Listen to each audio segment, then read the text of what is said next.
From the Iron Curtain to Titans of Finance and Fred Astaire, Wall Street Journal's book review team has put together their top 10 list of nonfiction books for 2012. We've got Robert Messenger, the book's editor of Wall Street Journal, right here beside us. Hi. Hi, thanks for having me. Everybody wants to know how you guys get to your top 10 in nonfiction and fiction, and they wonder, like, do you all sit around in a room and just like duke it out over what your favorite books are? A lot of ways it is what we do. We go through what we've done in the last 12 months and we make up a list of books that we were overwhelmingly liked, and then we all kind of say, I read this one, I read that one, this is the best biography, but is it the best military history, the best business? We try to spread the genres around, and we look for books that are kind of unique in a genre that's popular, or a book that's doing something no other book has. It's a lot of horse trading, and so you just end up with a list that says these 10 books are books we're really proud of. Are they numerically the best 10 of the year? Hard to say, but they are books that we're proud of, and we feel that the authors have really done something special. And are they all books that you all have reviewed for the Journal at some point? Absolutely. Each one is a book that the Journal chose to review, and then is a review that stood above all of the others. We review about 500 books a year, and these just stood out for one reason or another. Let's just walk through a couple of the highlights. Let's talk about the Iron Curtain, the crushing of Eastern Europe from 1945 to 1956. I mean, that's a very specific niche of a book. Why did you all like that one? Well, the author Anne Applebaum did a book about the Gulag about 10 years ago, which is a really stirring portrait of the prison system in the Soviet Union. And here she's followed it up looking at what happened Eastern Europe, crushed during World War II.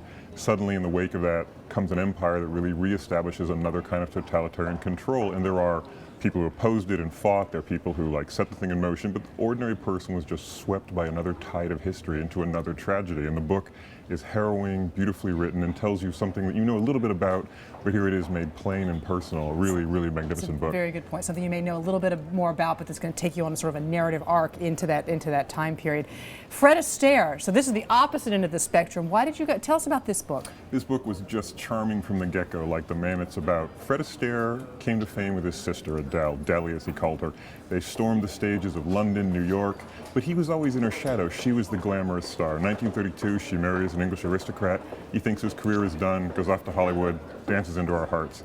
The story told in this book by Kathleen Riley is the story of the two of them, and all of these shows that rose and they did, and it's just a marvelous portrait of a sort of performing world in this great American genre, the musical, the Great American Songbook. Right. It's just such a charming book, a real winner. So people and events, obviously these are always staples of good nonfiction, Robert, but you all picked an interesting book about sincerity, this concept of sincerity. I'm fascinated by that. What is this book like? What's really amazing about this book is that McGill has gone and looked at an idea, traced it through art, through literature, through history, in a really breezy and informative way. Sincerity really rises with the Protestant Reformation. They want us to be more sincere, to take individual control of our decisions rather than the institutional control of the Catholic Church. So you want to be sincere. You yourself have a relationship with God, society.